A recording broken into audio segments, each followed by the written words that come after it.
পরিবারের একজন উপার্জনকারী ব্যক্তি, যার ইনকামে পুরো সংসার চলে। তাকে সামান্য কারণে চাকরি থেকে বের করা হয়।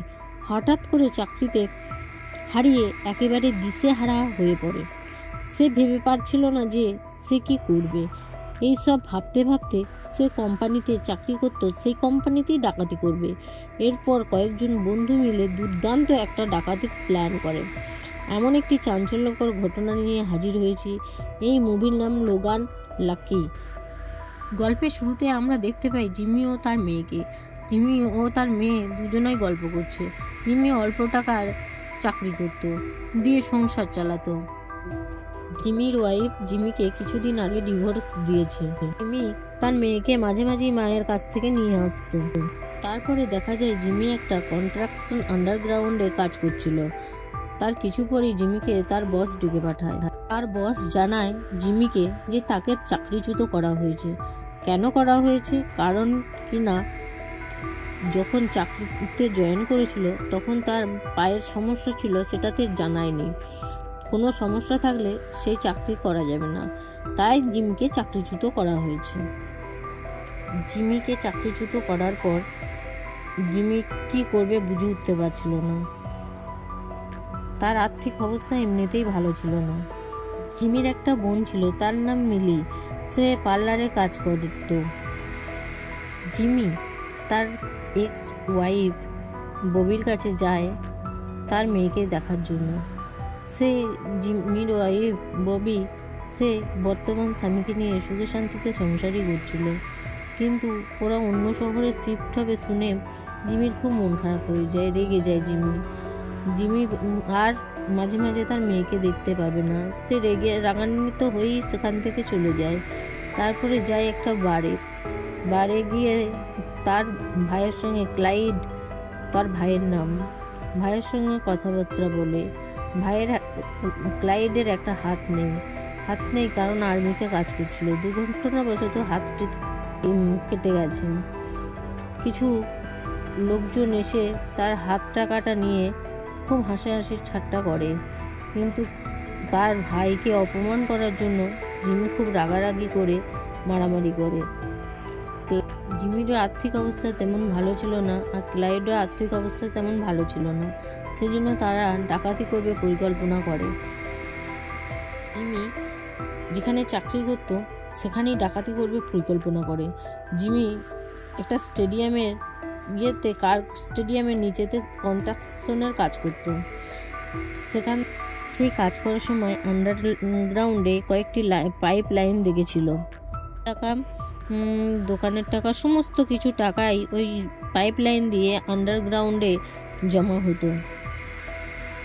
এখন এই চুরি করাটা কঠিন এবং রিস্ক ছিল। এই ভল্টের দায়িত্বেই অনেক শক্ত সিকিউরিটি গার্ড ছিল। তারা সাধারণত এই স্টেডিয়ামে নিরাপত্তার দায়িত্বে থাকত। তারা ঠিক করে তারা চুরি করবেই। তাদের চুরি করার সঙ্গে সঙ্গে আরও কিছু দক্ষ লোকের দরকার ছিল। জিমি আর জিমির ভাই মিলে জো নামে একটা কারাগারে আসামির সঙ্গে দেখা করে। ও বলে, ওরা যে সব টাকা মাটির নিচে রাখলে তুমি কি করে জানলে?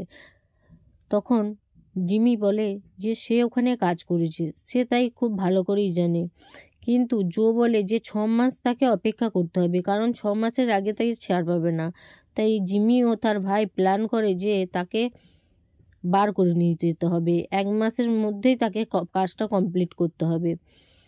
তাই জো তখন বলে যে একা এই কাজগুলো করা সম্ভব নয়, আরও 2টো লোক লাগবে। 2টো লোক বলতে তখন জোয়ের 2 ভাইকে বলা হয়। জোয়ের 2 ভাই, একটা ফিশ একটা ডাটন ছিল, এবং তাদের চুরির প্ল্যানটা ফিশ ও তার ভাইকে জানিয়ে দেয়, এবং তারাও সেখানে রাজি হয়ে যায়। এদিকে জিমির ভাই ক্লাইড ইচ্ছাকৃতভাবে এক দোকানে ধাক্কা মারে। তখন দোকানদার মামলা করলে, এবং মামলায় তার ক্লাইডের 90 দিনের জেল হয়ে যায়। তাদের এই প্ল্যান ছিল কিভাবে জোকে জেল থেকে বার করবে। সেই জন্য সে জেলে যায়, এবং তার বোন আর জিম মিলি রক্ষণাবেক্ষণ কাজের জন্য একটা গাড়ি রোজ যাওয়া আসা করতো। মিলি সেটা নোট করে খাতায় লিখতে থাকে। মিলিও তার ভাইদের সঙ্গে যোগ দিয়েছে। মিলির কাছে ইনফরমেশন নিয়ে জো আর ক্লাইড কাঠের বাক্স বানাতে থাকে জেলের ভিতরে। জিমি একটি ট্রাক ড্রাইভার বন্ধুকে জানায় যে ট্রাকের জন্য কিছু একটা হেল্প করতে হবে। তার জিমির বন্ধু রাজি হয়ে যায়। জিমির বোন তেলাপোকা ধরে তেলাপোকার গায়ে বিভিন্ন রকমের রং করছিল। সেটা কেন করছিল সেটা জানবো আমরা পরে। দেখা যায় জিমি যেখানে কাজ করতো সেখানে তার কিছু ছিল জিনিসপত্র ছিল। সে লকার থেকে সেই জিনিসপত্র নিয়ে আসে এবং ওই কোম্পানি ডিজাইনও সে নিয়ে চলে আসে। তখন তার মালিক বলে যে আমি দুঃখিত, কিছু করার নেই, কিন্তু নিয়ম তো সবার জন্য সমান, সেই জন্য সমবেদনা জানাই। কন্ট্রাকশনের কাজ নির্ধারিত সময়ের আগেই শেষ করতে হবে।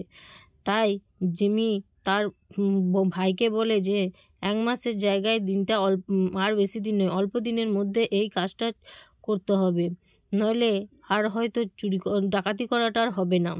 যেদিন ওরা চুরির প্ল্যান করে সেদিনকে ওই স্টেডিয়ামের ভেতরে একটা বড় কার রেসিংয়ের গেম হয়। রেসিংয়ের সময় অনেক লোকজন থাকবে। মিলি বলে যে না, সেই দিনটা না করাই ভালো, কিন্তু জিমি বলে না, সেই দিনটাই পারফেক্ট, কারণ সবারই চিন্তাভাবনা খেলাটাকে নিয়েই থাকবে, কেউ ওই দিকে মন দেবে না, ডাকাতিটা করা যাবে, দেওয়া হবে।